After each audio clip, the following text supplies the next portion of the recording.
Thank you, Mr. Speaker. I want to take an opportunity to share some new information on the wildfires that are currently burning in our province. As you know, fire conditions continue to be extreme across much of the province with rapidly changing fire behaviour. A fire weather advisory is in effect for the northern regions of the province. Overnight, we had 18 new starts, with 7 of the fires deemed out of control, including new starts near Slave Lake and High Level. We expect that the fire in Fort McMurray will continue to grow today due to these weather conditions. At this point, based on the fire activity, our primary goal is to keep the wildfire out of homes and to protect the infrastructure, such as hospital, key transportation routes, and other critical infrastructure that will make it easier for people to return to their community. In the meantime, the fire will burn in the forested areas, thankfully away from the community. To be clear, at this time, no amount of air support or wildfire fighter support will stop this fire right now because of the extreme fire conditions at this point. It will continue to burn until we see some significant rain.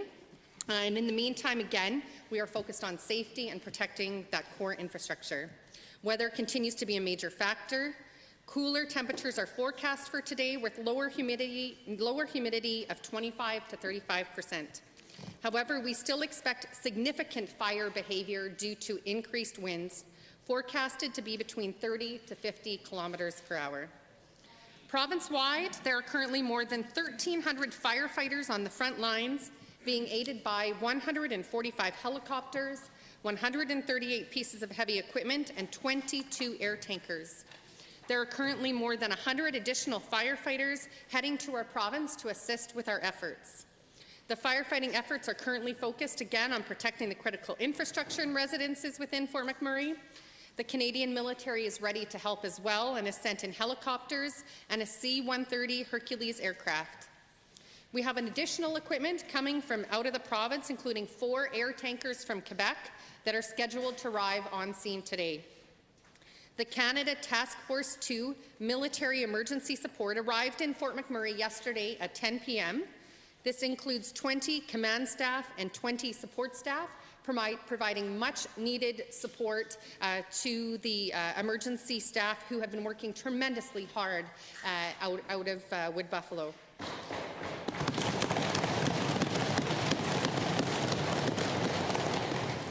We are coordinating closely with industry to begin moving evacuees from the camps north of Fort McMurray by air.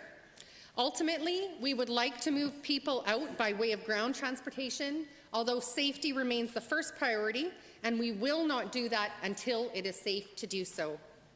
3 emergency fuel stations are operating in safety rest areas on Highway 63, located approximately 60 kilometres south of Fort McMurray, 100 kilometres south at Mariana Lakes, and approximately 165 kilometres south of Fort McMurray.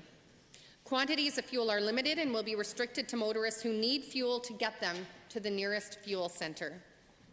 The reception centre at the Anzac Recreation Complex was vacated due to a mandatory evacuation order. The registered evacuees there have self-evacuated or have been moved by bus to the Northland Centre here in Edmonton. The Regional Operations Centre located in Anzac has been moved back up to its former location near the Fort McMurray Airport, which we consider great news at this time. We continue our efforts to ensure that Albertans are evacuated safely from all areas with mandatory evacuation orders. We are responding in a coordinated manner with emergency response workers to ensure we get people out quickly and safely. Mr. Speaker, first and foremost, our priority is ensuring Albertans are safe, including our first responders, as fire conditions remain extreme. Yesterday, our Premier visited the Fort McMurray region to view the fire and the devastation. She also visited the Emergency Operations Centre and met with local officials there. Premier also took time to meet volunteers and evacuees at evacuation centres in Anzac and heard from all of them about the particular challenges that they're facing at this time. We have enacted a provincial state of emergency within the municipality of Wood Buffalo and continue to work with municipalities, organizations and businesses to support evacuated residents. The powers granted under the state of emergency allow us to put the necessary actions into place. It also allows the province to evacuate people from the affected areas. It allows us to restore essential facilities and distribution of essential supplies like food, clothing, fuel, equipment, and medical supplies. The state of emergency allows the province to control or prohibit travel to and from the area, and to coordinate emergency medical and social services, and to put our own provincial emergency plan into action. States of local emergency continue to be in effect for the regional municipality of Wood Buffalo and the Athabasca Chipewyan First Nation. The focus of the Provincial Operations Centre is the stabilization of the Fort McMurray situation and the planning for eventual re-entry into the community. Albertans affected by wildfires should follow the instructions of emergency officials and stay tuned to local media for information and updates as it develops. I encourage all Albertans to follow Alberta Emergency Alert online or to download the smartphone app to stay informed on emergencies in their areas. Albertans can find the most up-to-date information about this situation at alberta.ca. And once again, we stress that at this time, the mandatory evacuation remains in place, and residents of Fort McMurray are not to return to their homes at this time. Anyone who wants to contribute to assist the displaced residents is encouraged to donate to the Canadian Red Cross at redcross.ca or 1-800-418-1111. Our government has provided $2 million to the Red Cross so their efforts can begin immediately, and we have also committed to matching donations from individual Albertans who have been so tremendously generous already.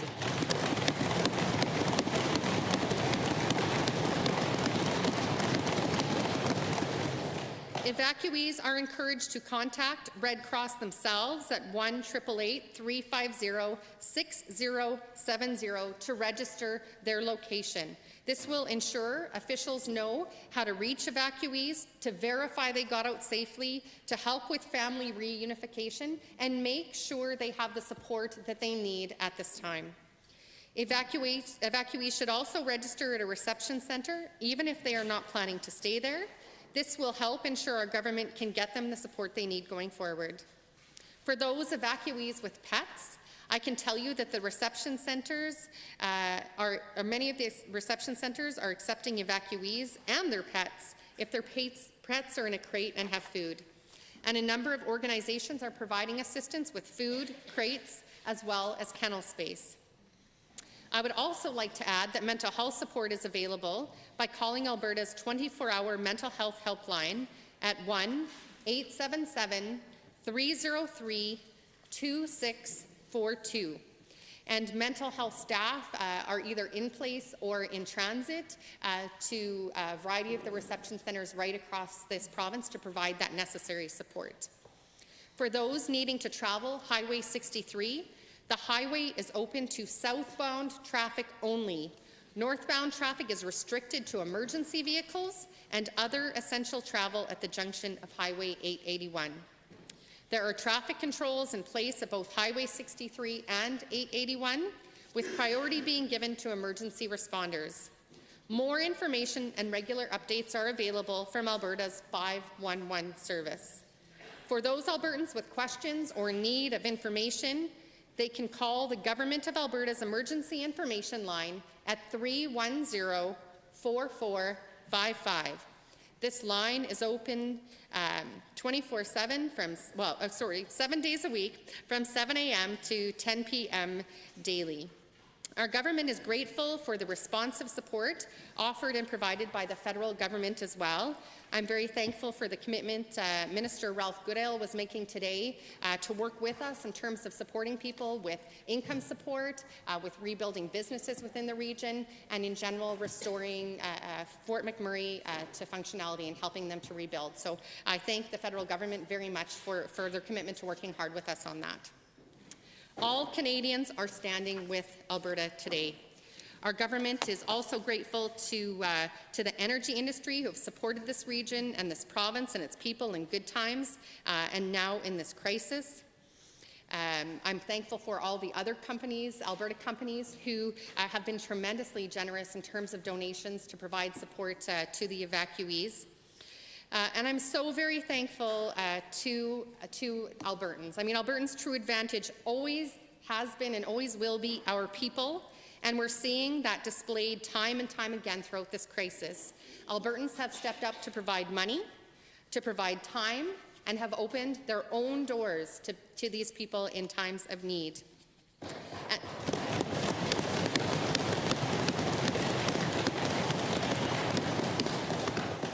And lastly, I cannot thank enough the first responders who are in Fort McMurray and responding to all of the other fires right across this province, who continue to do the opposite of what many of us do and march right into those fires, right into those disasters, ready to take on those challenges in order to protect the things that matter to us. So thank you so much to all the first responders. We are there with you. We are behind you. Thank you, Mr. Speaker.